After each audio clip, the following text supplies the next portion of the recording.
welcome to the channel. I'm back to break down this 9-game MLB DFS slate on DraftKings and FanDuel. Back with another breakdown. Looking forward to getting into it. Make sure you stay tuned to the end of the video for my home run call of the day. 2 in a row now. Nailed it the last 2 times out. First with Anthony Santander, and then last night Kyle Schwarber. Looking to keep that on a roll as always. So stay tuned to the end of the video if you do like home run calls, if you like home runs in your lineups, which I think we all do.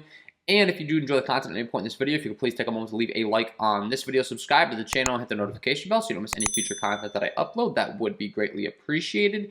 On the brink of 1,000 subscribers, the sooner we get there, really would mean a lot to me. It's been a goal of mine for quite some time. And if you are interested in some premium content from me, I do offer a premium package. It's linked below in the description. You get access to all the same tools that I use when building my own MLB DFS lineups. And with that being said, let's go ahead and start breaking down this slate today. As always, I'd like to go ahead and start my sheet by K-rate. It's fantasy sports. We get points for strikeouts. Figure out the top pitchers we want to play on the slate today, and then we'll transition over to bats.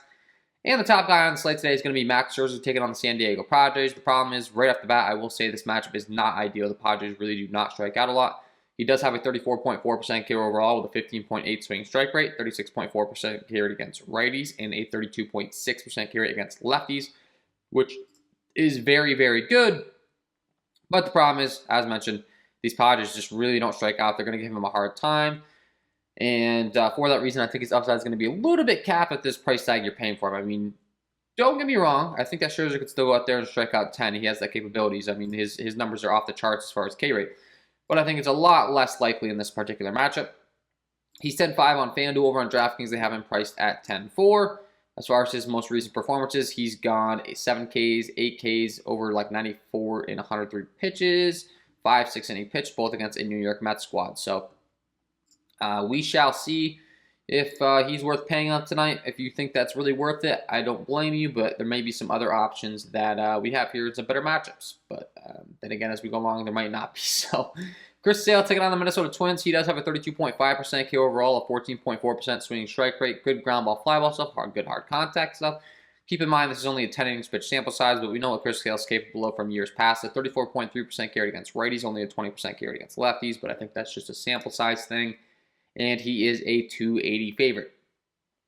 In Boston, expect to get the win fairly easily here. He's 10-7 on FanDuel. Over on DraftKings, he's 10-2.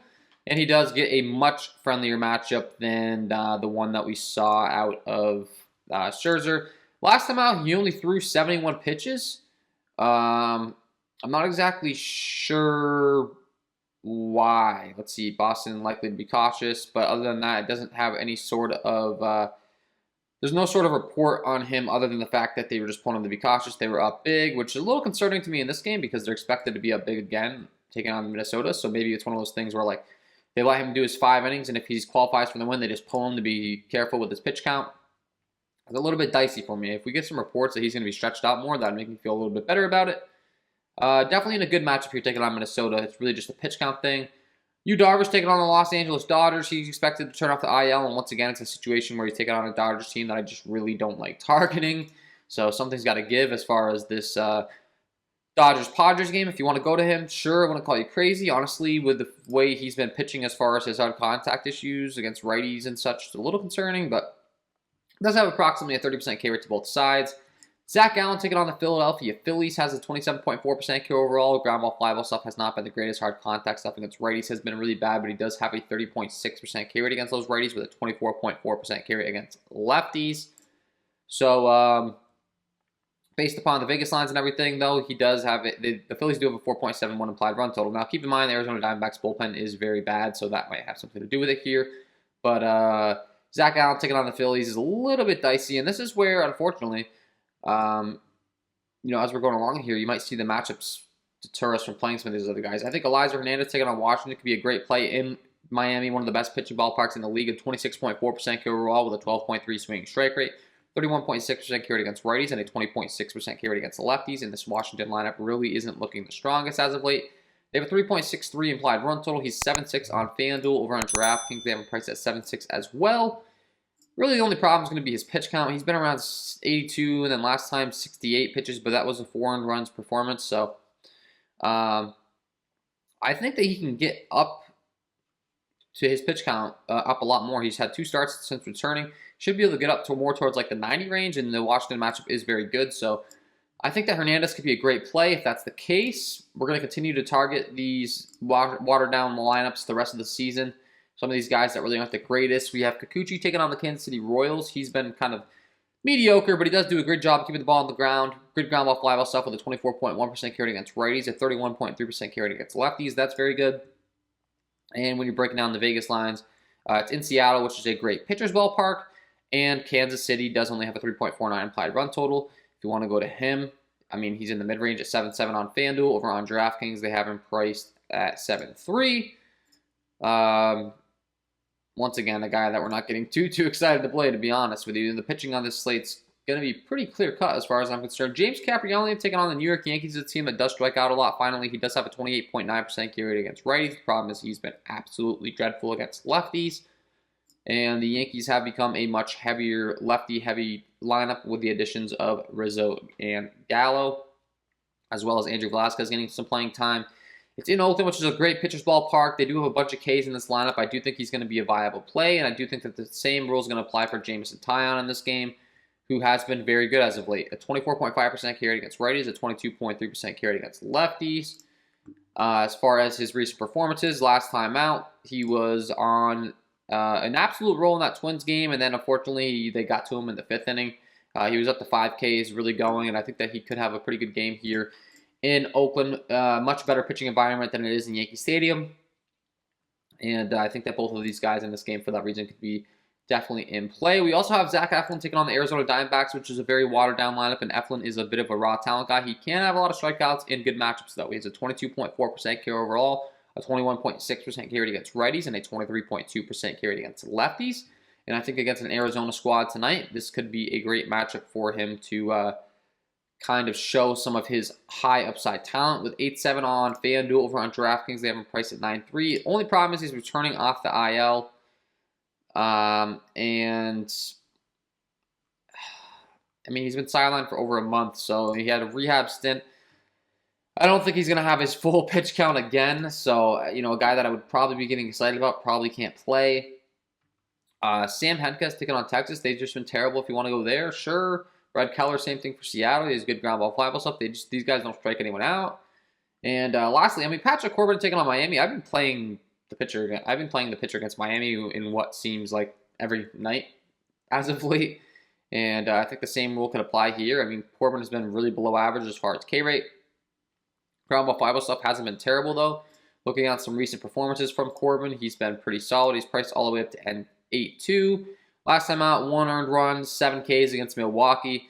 I mean, honestly, the times before just not really good. 6.5, 4.44 earned runs. So I guess it was just really his most recent start. So I guess I use as of late that term loosely. He's 8.2 on DraftKings. On FanDuel, he's 7.2. I just think that that's worth the risk, especially on FanDuel when you're taking on a lineup that's been this bad. So I don't think there's any issues with me playing Corbin today. And with that being said, let's go ahead and switch over to bats. As always, I like to go ahead and sort my Jeep by Sierra, scale interactive ERA. It's a good way of determining how good a pitcher's been so far on the season and how good they're expected to be in the future. And the worst on the slate today is going to be John Gant taking on the Boston Red Sox. You can see across the board he has been pretty bad. Bad in the walk rate specifically, giving up a ton of walks. And then if you're looking at the hard contact rates, he has been a lot worse against lefties, really struggling against lefties. Righties, he's been pretty respectable, but still some major walk issues. There should be plenty of traffic on the bases, and I had a lot of interest in the lefties for Boston last night. I'm going to have a lot of interest in the lefties once again.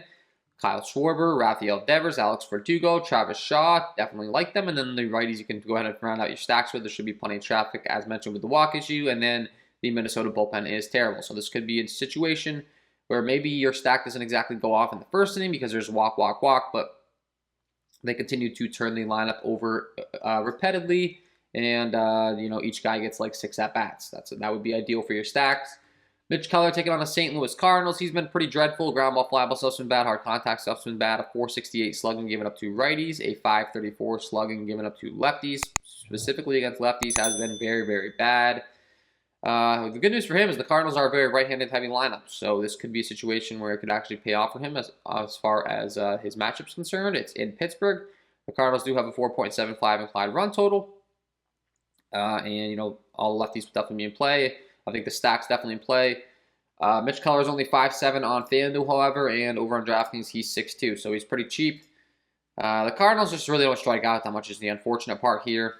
But last time out, he pitched against the same Cardinals team. He went 5 innings pitched, 0 earned runs, 6 strikeouts. So he's shown he's done it before. And, you got to pick which side of the fence you're on. But he has been really bad. The Cardinals stack's definitely viable today. Cleveland taking on Jordan Lyles, another guy that has been terrible. Worst hard contact rate on the slate. Ground ball, fly ball stuff's terrible. A 545 slugging giving up to righties. A 460 slugging giving up to lefties. It doesn't get much worse than what Jordan Lyles has been this season. And the Cleveland Indians, unfortunately, don't have the best lineup in the world. There's 84 degrees in Cleveland. 4-mile-an-hour winds blowing in. 71% humidity, though, so expect it to be humid. The ball should carry a little better there. And when you're taking out a pitcher that's been this bad, I definitely have interest in everyone in the lineup. Of course, I do prefer the heart of the order. Jose Ramirez, Frambo Reyes, Bradley Zimmer, Wilson Ramos, and then you got Rosario and Straw. Really, 1 through 6 would be my preference. But 7, 8, 9, we saw Yu Chang display some power last night, some upside, so no issues with stacking up the whole Cleveland squad. I mean, Lyles has been terrible. Sam Henquez taking on Texas in the very same game. The problem is Texas really doesn't have anyone to target. He's also been terrible with a 5.59 slugging him up to righties. Really not good. 373 giving us up to lefties. Ground ball, fly ball stuff's been terrible to both sides. A little bit better against righties, but the slugging sure has not been better against righties. So Yanni Hernandez, Isaiah Kiner-Fafella, Adolis Garcia, DJ Peters, Pozo's supposed to have a bunch of power. Solak's been great against lefties throughout his career. Really not a good lineup, but you should get them low owned, and it's really not a good opposing pitchers. So there's a lot of ugliness on the slate, I feel like, as we're going along with the pitching matchups and all this stuff. Brad Keller taking on Seattle. He has really good ground ball, fly ball rates, so I'm not getting all too intrigued to target Seattle, to be honest. It's not a good hitting ballpark. They do have 4.51 implied run total. He has given up a lot of hard contact. It's just via the ground. So I definitely think you can stack this team up. They could get a few airborne tonight. And every spot's going to have a little bit of negative in this slate, it seems. So Seattle could be a low-owned, sneaky stack. They definitely have some guys in Kyle Seager, Ty France, Abraham Toro, Jake Fraley, Jared Kelenic, Mitch Haniger, J.P. Crawford. I mean, respectable when it's not the best pitching in the world that they're facing. And the Kansas City Royals bullpen has been very bad. So if they're able to work the count with Keller and get him out of this game early, I could see them having a pretty good game here. Patrick Corbin, I mentioned playing him against Miami. I definitely think you should, but at the same time, he hasn't really been striking out any righties. He's been giving up a lot of slugging, so if you want to target some Miami Marlins bats from the right-hand side of the plate, at 3.87 implied run total, it's probably the highest total they've had. And, the majority of the games are just kind of sad, but Miguel Rojas, Jesus Aguilar, Luis Brinson, Brian Anderson, it would be those power righties and looking to target Alfaro, De La Cruz, and Alex Jackson. Miles Mikolas, only a 9-inning pitch sample size with him so far. Traditionally, he's not the greatest pitcher in the world, to be honest. Pittsburgh has a 3.75 implied run total, however. He's 7.5 on FanDuel. Over on DraftKings, they have prices 7.1. As far as his recent performances, he was able to work himself up to 84 pitches last time out. Against the same Pittsburgh squad, 5 Ks, 2 runs, none of them earned, though, and 5 innings pitched. So maybe he could have a good game here in a mid-range option. I actually think that could be pretty intriguing on a slate where we're talking about a lot of really ugly options here. Caprioli taking on the Yankees. I already mentioned him really struggling against lefties. Against righties, he's been a lot better. But the lefties, he's been really, really bad. So the Yankees' power lefties are definitely going to be in play here. Definitely going to like Anthony Rizzo, Joey Gallo, Rougned Odor, and Velasquez. No issues. Not the best ballpark in the world, but when you're looking at his splits, they've been that bad. And Joey Gallo specifically, he's capable of hitting the ball out of any ballpark. He's really just worried about the strikeouts, and he hasn't been striking out any lefties, and he's been giving up a lot of hard contact. So I think Joey Gallo could be a great one-off play today. Carlos Carrasco. Zach Gallen taking on Philly. It's the power righties with him. He's really been struggling against righties. He does strike them out a lot as well, though. But if you're going to go to the Phillies, Gene Scarer, JT Realmuto, Rhys Hoskins, Ronald Torreyes, and then I don't have an issue with throwing the lefties in and around out your stack whatsoever with Didi, Harper, and Herrera. Arizona Diamondbacks bullpen's been terrible. Even though Gallen's a little bit better against lefties, you could still target him. Carrasco's been really, really bad in the hard contact rate, 38.9% hard contact rate. It's a 16 inning switch sample size, but he's giving up a 700 slugging to righties and a 531 slugging to lefties. And the San Francisco Giants lineup continues to be absolutely loaded with power. It's 86 degrees in New York as far as Citi Field's concerned here. And while it's not the best hitting environment, the hitting weather is very good. It's 86 degrees, 8-mile-an-hour winds blowing out to straightaway center, it looks like, or left center or so. And I definitely think you could target the Giants squad tonight. I mean, they just continue to rake. Lamonte Wade, Brandon Belt, Buster Posey, Alex Dickerson, Chris Bryant, Brandon Crawford, Mike Yastrzemski, Tommy La Stella. That's a very good lineup up and down from a pure fantasy aspect with power upside. There may be a lot of strikeouts in there at times, but every one of those guys can hit for power. So I think the Giants stack can go back to them again. I had interest in them last night. I'll have interest in them again. And yeah, that's pretty much the sum up of what I'm really going to be interested in. I mean, the Scherzer and Darvish duel, both very similar in the fact that they've been giving up a lot more hard contact to righties. Against lefties, they do have fly ball issues as well. Both pretty similar. They're overpowering pitchers that can give up some bombs when they don't strike anyone out. So I think that maybe stacking up this game could be interesting on either side. Both have lead offenses, not an ideal hitting ballpark, but both really good offenses, and you could maybe go there. That'd be probably my sneakier option, sneakier play of the slate. And that's a pretty good summary of what I'll be going to on this slate today. Before I let you guys go, I got to give you my home run call of the day. Let's get into it. And my home run call of the day today is going to be Lamonte Wade taking on Carlos Carrasco. We had mentioned his struggles early on in the season, giving up a lot of hard contact against lefties, specifically a 44% hard contact rate with a 531 slugging given up. And then when breaking down the repertoire, Carrasco against lefties, very reliant on the fastball changeup combination. Goes to the fastball 38% of the time and the changeup 35% of the time. On that fastball, it's going to be about 93 miles an hour, and Lamonte Wade crushes that pitch. A 206 ISO with a 347 WOBA. And then the changeup, when he tries to mix it up, is what I'm really intrigued about because Wade absolutely mashes the changeup with a 300 ISO and a 381 WOBA. Love this spot for Lamonte Wade. Not the best hitting environment in Citi Field tonight, but we have 86-degree weather with 8-mile-an-hour winds blowing out. Think that could really pick him up in this matchup. Get him in your lineups because he is my home run call of the day. So there you have it, guys. Lamonte Wade, get him in your lineups, and that is all from me in this one. If you did enjoy the content, if you could please take a moment to leave a like on this video, subscribe to the channel, and hit the notification bell. That would be greatly appreciated. Wish you guys all the best of luck tonight, and we will see you in the next one.